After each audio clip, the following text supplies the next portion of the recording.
बारिश में 10 तरह के पकौड़े बेचने वाली जुगाड़ू बहू। सुबह सुबह बारिश का मौसम हो रखा है। पांचों बहुएं रसोई में जुटी होती हैं। तभी रीता गौरी से, गौरी, तुमने अभी तक चूल्हे पर चाय नहीं चढ़ाई? हमारे पति लोगों को सब्जी मंडी भी जाना है। अगर चाय देने में लेट हो गया तो माँ जी से सुनना पड़ेगा। जी ठानी जी, मैं तो कब से आज जोड़ने का जतन कर रही हूँ, मगर ये उपले सुलगने का नाम ही नहीं ले रही। अंदर से गोबर गीला रह गया है, आग नहीं पकड़ रहा। माँ जी ने उपले भी तो इतने मोटे मोटे पाते थे, ऊपर से बारिश वाला मौसम चला है। पिछले 2-3 दिनों से लगातार बरसात हुई है, धूप भी नहीं निकल रही तो उपले सूख नहीं पाए। जहाँ गीले उपलों से चूल्हा न जलने से कुमुद गौरी परेशान थी, तभी रीता के दिमाग में जुगाड़ चलता है। मेरे पास एक तगड़ा जुगाड़ है जिससे चूल्हे की आंच दाएं दाएं पकड़ेगी। वो कैसे जेठानी जी? बस देखती जाओ। तब रीता रसोड़े के कोने में रखे एक गैलन से थोड़ा मिट्टी तेल से उपले भिगोकर जलाती है तो तेज आंच पकड़ लेती है। अरे वाह मछली जेठानी जी, क्या धांसू जुगाड़ लगाया! आपके दिमाग की तो दाद देनी पड़ेगी।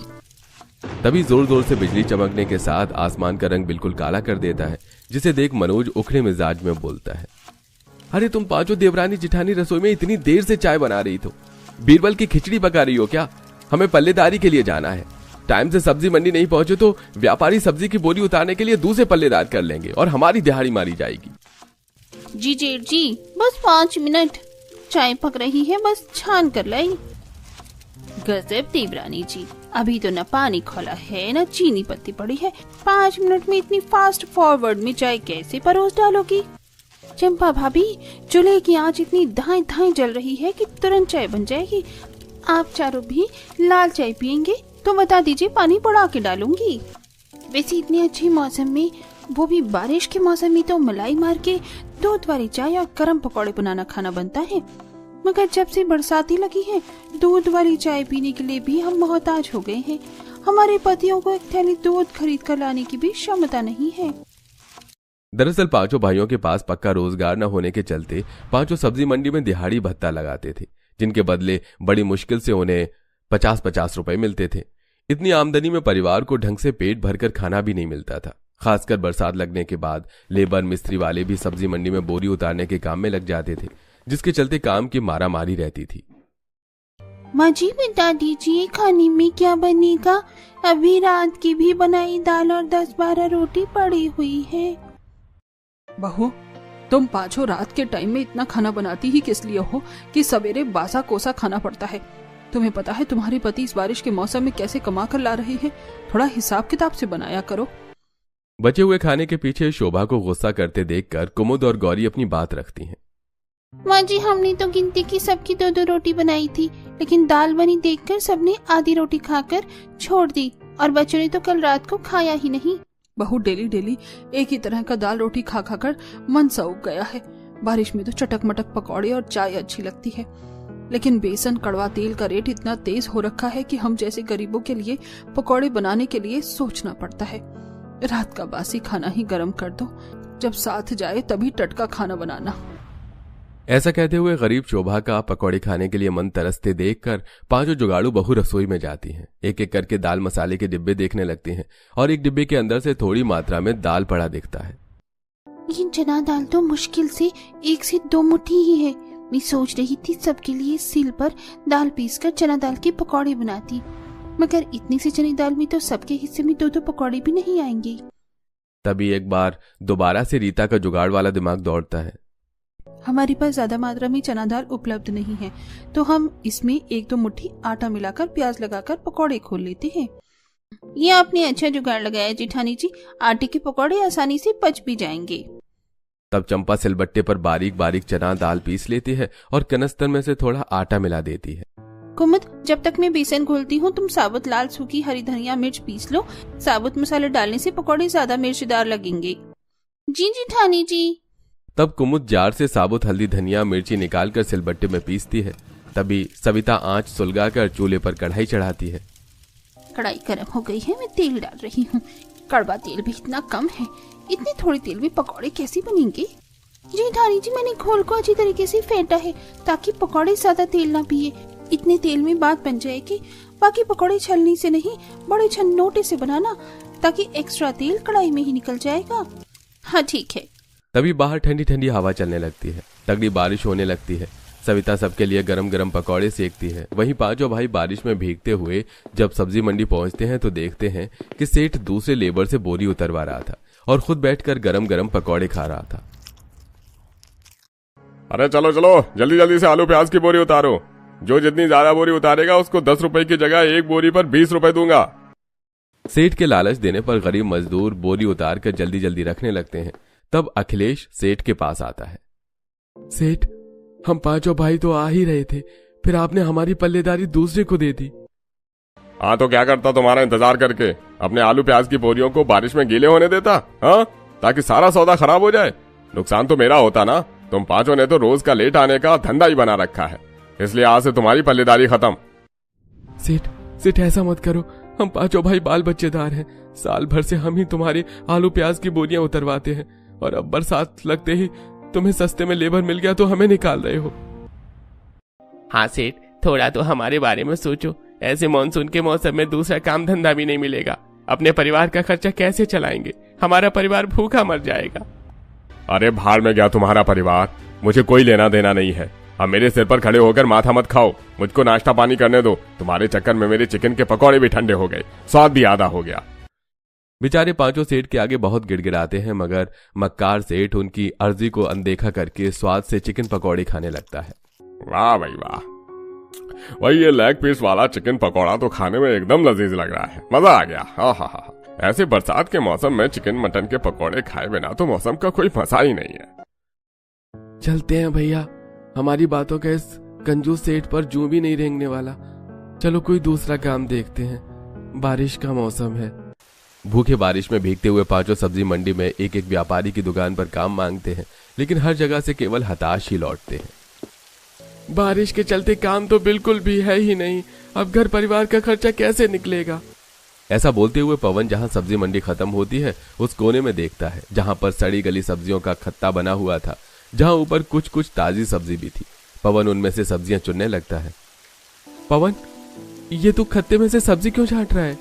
भैया, इसमें काफी सारी सब्जियां बनाने खाने लायक लगती हैं। देखिए, किसी सब्जी वाले ने ये पालक की गड्डी ऐसे ही फेंक दी। इसमें से बस जड़ें ही तो गली हैं, पत्ते एकदम ताजा ताजा हैं। घर ले चलते हैं, छांट कर सब्जी बन जाएगी।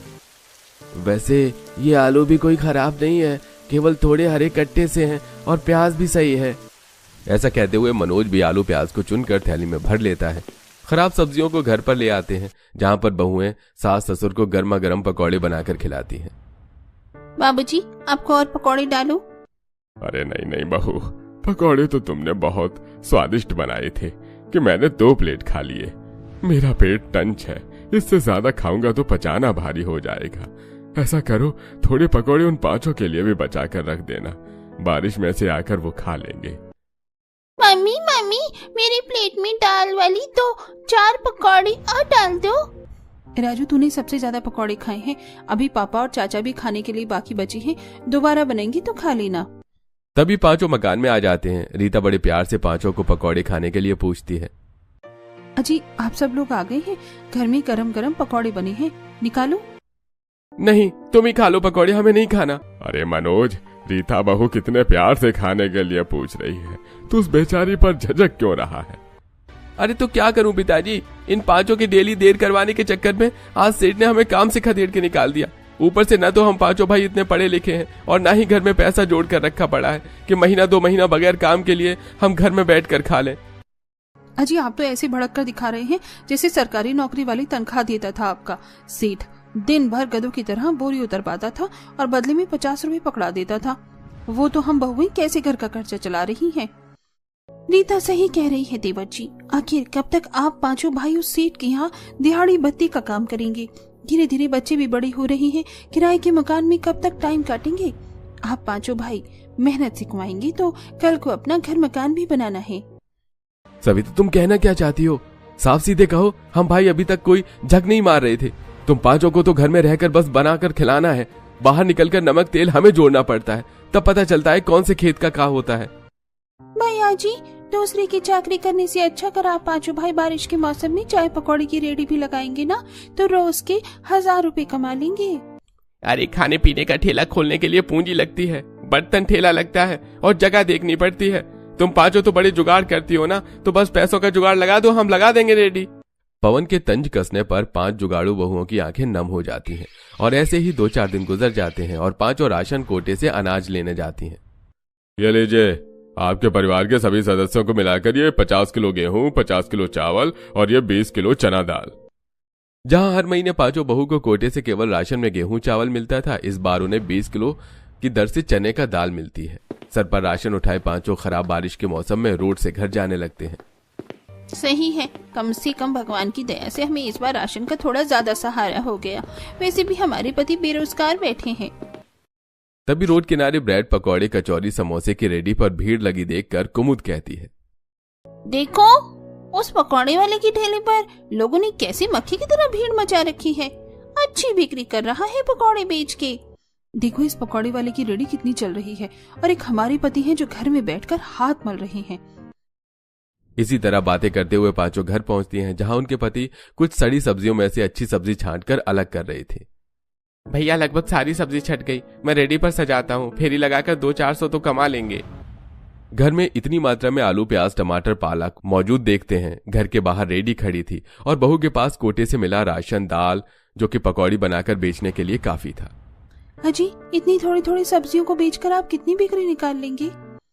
अरे, इन सब्जियों को छांटकर बेचने के लिए तो मंडी से चुनकर लाए थे ताकि घर का खर्चा के लिए पैसा कमा सकें। देखिए, इतनी थोड़ी मात्रा में सब्जी बेचने से कुछ खास आमदनी नहीं होगी, लेकिन अगर हम इन सब्जियों के पकौड़े बनाकर बेचेंगे ना, तो बारिश के मौसम में खूब बिक्री होगी और कमाई भी अच्छी होगी। सविता की राय सुनकर सब राजी हो जाते हैं, लेकिन अब जुगाड़ू बहू के सामने पकौड़े बनाने की सामग्री जुटाने की समस्या मुंह बाई खड़ी थी। जेठानी जी, पकौड़े बनाने में तेल बेसन भी लगेगा और स्पेशली चटनी के बिना क्या हम ग्राहक को सूखे पकौड़े परोसेंगे? धनिया, लहसुन, मिर्ची भी चाहिए होगा। देवरानी जी, चटनी का भी जुगाड़ हो जाएगा।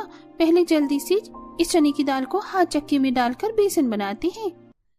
कुमुद गौरी हाथ चक्की में चने दाल को पीसकर बेसन बनाने लगती हैं। वहीं रीता चंपा ओखली में मसाले कूटती हैं। तभी सविता मकान से बाहर निकलती है और आंगन की क्यारी में लगी धनिया मिर्च के पेड़ पौधे से पत्ती कलियां तोड़कर अंदर लेकर आती। अरे वाह सविता जेठानी जी, आप इतने फ्रेश ताजा धनिया मिर्ची कहाँ से तोड़ कर लाई है?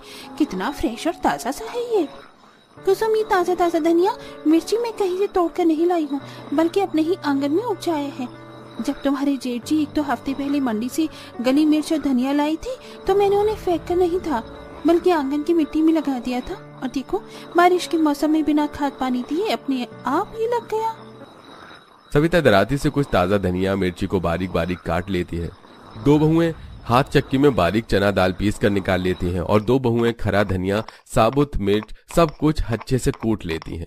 3 बहू अलग अलग बर्तनों में 4-5 तरीके के पकौड़े बनाती हैं, जैसे कि आलू पकौड़ा, प्याज पकौड़ा, पालक पकौड़ा, चना दाल पकौड़ा और टमाटर के पकौड़े। एक बहू चूल्हे पर पकौड़ों को तलती है और एक बहू सिलबट्टे पर हाथों से चटनी बनाती है। इसके बाद रेडी पर चटनी पकौड़े रखकर 5 बारिश में पकौड़े का ठेला लेकर बाजार में खड़ी हो जाती हैं। आओ प्यारे प्यारे भैया दीदी, गरम गरम आलू प्याज की पकौड़े, करारे पकौड़े खा लो। 10 रुपए के 5 सब्जी पकौड़े सिलबट्टे की चटनी के साथ।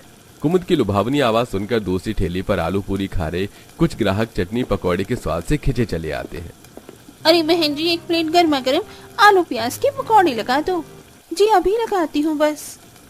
सविता स्टोव जलाकर पकौड़े को सेकने लगती है। चंपा डोंगे में चटनी डालती है और गर्मा गर्म पकौड़े चटनी ग्राहक को परोसती है, जिसे खाकर ग्राहक काफी ज्यादा खुश होते हैं। अरे वाह, क्या जबरदस्त आलू प्याज के पकौड़े बनाए हैं, और प्लस में सिलबट्टे की पिसी धनिया मिर्च की चटनी से डुबोकर खाने में तो डबल मजा आ रहा है। बहुत बहुत शुक्रिया बहन जी। वैसे हमारे ठेले पर 2-3 वैरायटी के और भी पकौड़े हैं, जैसे पालक पकौड़ी और चने दाल के तीखे पकौड़े हरी मिर्च डालकर बना रहे हैं। वैसे चने दाल के पकौड़े मैंने आज तक नहीं चखे। 1 पीस डाला, अगर मुझे पसंद आए तो फुल प्लेट लगवाऊंगी। कुमुद ग्राहक को क्रिस्पी चने दाल के पकौड़े खिलाती है, जो कि उसे काफी पसंद आता है। वाह, ये चने दाल का तीखा पकौड़ा तो बहुत ही ज्यादा दमदार है और मस्त है। ऐसी बारिश के मौसम में इतने टेस्टी पकौड़े खाने को मिल जाए, वो भी इतने सस्ते में। उस ग्राहक को जुगाड़ू बहू के बनाए पकौड़े खाने में इतनी ज्यादा स्वाद लगते हैं कि वो खाती भी है और पैक करवा कर भी ले जाती है। पहले ही ग्राहक से पकौड़ी बेचकर 5 को अच्छी बिक्री होती है। पहली बोनी से हमारे 250 के पकौड़े बिके हैं। बस इसी तरह हमारी पकौड़े का कारोबार जम जाए तो अच्छी खासी आमदनी होगी। तभी हल्की हल्की बूंदाबांदी के साथ मौसम सुहाना हो जाता है, जिससे कि चटनी पकौड़े खाने के लिए काफी ज्यादा लोगों की भीड़ लग जाती है और देखते ही देखते उनके सारे पकौड़े बिक जाते हैं। वैसे पहले दिन की शुरुआत के अनुसार हमारी पकौड़ों की दुकानदारी ठीक ठाक रही है। कल से हम थोड़ा और जल्दी बाजार में आ जाएंगे क्योंकि बरसात वाला मौसम भी है। अगले दिन पांचों बहू दोबारा से संघर्ष करती हैं और पकौड़े बनाकर बेचती हैं। धीरे धीरे उनके चटक मटक पकौड़ी ग्राहकों की पहली पसंद बन जाती है, लेकिन उनमें से कुछ ऐसे ग्राहक भी हैं जो कि अलग वैरायटी के पकौड़े मांगते हैं। आइए आइए, सबसे स्वादिष्ट सबसे सस्ता सब्जी वाला पकौड़ा खाओ। मम्मी मम्मी देखो ना, उन पकौड़े वाली आंटी की ठेले पर से कितनी अच्छी खुशबू आ रही है। मुझे पनीर के पकौड़े खाने, चलो ना मम्मी। अच्छा ठीक है, ले चलती हूँ। वो औरत अपने बेटे को लेकर उनके रेडी पर आती है, जहाँ बच्चा पनीर वाले पकौड़े मांगता है। आंटी आंटी, मुझको गर्मा गर्म पनीर के पकौड़े खाने हैं। बहन जी फटाफट से मेरे बेटे के लिए 1 प्लेट पनीर वाले पकौड़े लगा दो। कस्टमर की पनीर के पकौड़ी की फरमाइश सुनकर सब एक दूसरे की शक्ल देखने लगती हैं। तभी सविता थोड़ा असहज होकर कहती है, बहन जी माफ कीजिएगा, हम पनीर के पकौड़े नहीं बेचती, केवल सब्जी के पकौड़े बेचती हैं। आलू, प्याज, गोभी, टमाटर और पालक, और बच्चों के लिए खास तौर पर ये पकौड़ी काफी ज्यादा हेल्दी है। ठीक है, फिर समय से मिक्स पकौड़े खिला दो। तब सविता सब में से थोड़ी थोड़ी पकौड़े सेकने लगती है। तभी मौसम एकदम काला कर देता है और देखते ही देखते मूसलाधार बारिश शुरू हो जाती है, जिसे ग्राहक भीगते हुए जाने लगते हैं। बेटा देखो कितनी तगड़ी बारिश हो रही है, घर चलो, मैं ऑनलाइन ऑर्डर करके पकौड़े मंगा दूंगी। ग्राहक बगैर बोले चले जाते हैं। सविता दुखी होकर, आज बारिश के चलते हमारी पूरी की पूरी दुकानदारी खराब हो गई। अगर हमारे पास पनीर के पकौड़े होते तो अभी थोड़ी और बिक्री होती। पर जेठानी जी, पनीर का भाव भी इतना महंगा है, ग्राहक को सस्ते में पकौड़े खाने हैं। अगर हम थोड़ा रेट बढ़ाकर बेचेंगे तो भी लोग ताज़ा पकौड़े खाने पर खर्च करेंगे। बाकी बहू चंपा के तर्क से सहमत होती हैं। तभी कुमुद को जुगाड़ आता है। जरूर थोड़ी है कि हम पनीर खरीद कर पकौड़ी बनाएंगे, हम घर पर भी तो बना सकते हैं। घर लौटते टाइम ही दूध ले चलेंगे। बारिश के कारण थोड़ी बहुत दुकानदारी करके ही बचे हुए सौदे के साथ घर आती हैं और बड़े से परात में पनीर जमाती हैं, जिसे अगले दिन वो पनीर के पकौड़े बनाकर बेचती हैं। अगले दिन वही ग्राहक सब्जी खरीदकर बाजार से जा रही होती है तो सविता टोकती है, बहन जी देखिए, आज हमने पनीर के पकौड़े भी बनाए हैं, खरीदेंगी नहीं? अरे बिल्कुल, वैसे तुम पांचों बहुत ही साफ सफाई से पकौड़े बनाती हो, तुम पनीर वाले पकौड़े पैक कर दो। तब सविता पकौड़े पैक करके देती है। जिस दिन बारिश का खुला मौसम होता है उस दिन तो पकौड़े बेचकर उनकी अच्छी खासी आमदनी होती है, लेकिन कभी कभी की मूसलाधार बारिश में दुकानदारी मर जाती। पर अब धीरे धीरे उनके पकौड़े का ठेला बाजार में काफी अच्छा जम जाता है। फिर एक दिन एक चिकन पकौड़े वाले से एक ग्राहक की लड़ाई हो जाती है। अरे भैया, चिकन पकौड़े में से बांस मार रहा है, बासी पकौड़े गरम करके खिला दिया है, मैं पैसे नहीं दूंगा। अरे अच्छा दी, खाते टाइम तो भर भर कर पकौड़ी खा डाली और अब स्वाद खराब लग रहा है, चुपचाप से पैसे निकालो, समझे? तभी ग्राहक उल्टी कर देता है और उसकी तबीयत खराब हो जाती है, जिसे देखकर पांचों जुगाड़ू बहुत जुट जाती हैं। भाई साहब आप ठीक तो है? अरे आ गई तुम पांचों मेरा ग्राहक मारने, चलो फूटो यहाँ से, वरना मुझसे बुरा कोई नहीं होगा। एक तो तुम भोले ग्राहकों को घटिया सस्ते डालडे में पकौड़े तल कर खिलाते हो और उस पर भी कई दिन पुराना बासा चिकन का पकौड़ा खिलाते हो। हमें लगा था तुम सुधर जाओगे, लेकिन तुम नहीं सुधरोगे। पांचों बहू से चिकन पकौड़े वाली की मिलावटी और बासी पकौड़े बेचने की पोल पट्टी खोल देती हैं, जिससे कि ग्राहक बाजार में से उनकी दुकान हटवा देते हैं। अब पांचों बहू सब्जी पनीर के पकौड़े के साथ साथ चिकन अंडा के पकौड़े भी बनाकर बेचने लगती हैं और इस तरह बारिश में 10 तरह के पकौड़े बेचकर पांचों बहू खूब मशहूर होती हैं और बहुत जल्दी किराए के मकान से जमीन खरीद कर जड़ से अपना पक्का मकान बनवाती हैं।